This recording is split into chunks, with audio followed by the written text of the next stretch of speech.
The original Ghost in the Shell arrived in the West in 1995, having established itself as one of the greatest anime films ever made, and eventually the word anime would just be removed from that acclaim, meaning that Ghost in the Shell became a high standard of filmmaking, period. 9 years later, the film received a sequel, Ghost in the Shell 2: Innocence. And with the new live-action adaptation of the original film being released this year, Ghost in the Shell 2 has received a re-release on Blu-ray. Now, Ghost in the Shell 2 is a lot less pragmatic than its predecessor, making it a more straightforward watch on a narrative and character level. With that said, it still deals heavily with themes of identity, consciousness, awareness, what it is that makes us human. And these themes, paired with the introduction to the narrative, make certain scenes wonderfully intriguing, yet really uncomfortable to watch. This scene especially gives a small revelation. Let's see. It's very well designed. I understand it's a prototype, but it's intended for a particular function. Particular function? It's equipped with unnecessary organs. Meaning what? It's a sexoid. Nothing to brag about, but it's not illegal. That makes this previous scene far more disturbing.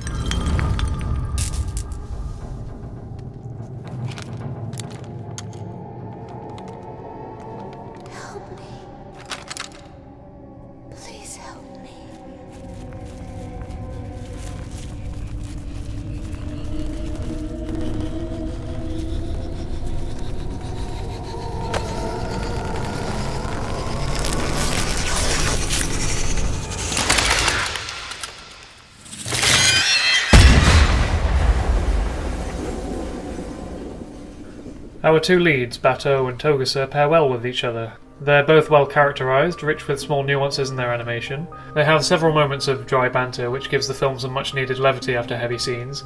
Interestingly, Batou, who is mostly a cyborg, has a more dismissive and sarcastic attitude, whereas Togusa is far more serious, for lack of a better word, being one of the few mostly humans left. Ghost in the Shell 2 is very abstract too. One standout scene involves a dollhouse, with our characters' brains being hacked into, altering their perception of time and space. And the animation is incredible, opting for a hybrid of traditional hand-drawn animation and CGI. And they pair well together for the most part, with CGI being used to create a sense of depth and scale and movement. And the Blu-ray transfer is great, ensuring every frame is nice and crisp. Honestly, it's hard to sum up Ghost in the Shell 2 without giving too much away, but this is a wonderfully crafted sequel. It's methodically paced, wonderfully abstract, pragmatic yet theoretical, with an ethereal atmosphere punctuated by Kenji Kawai's haunting soundtrack.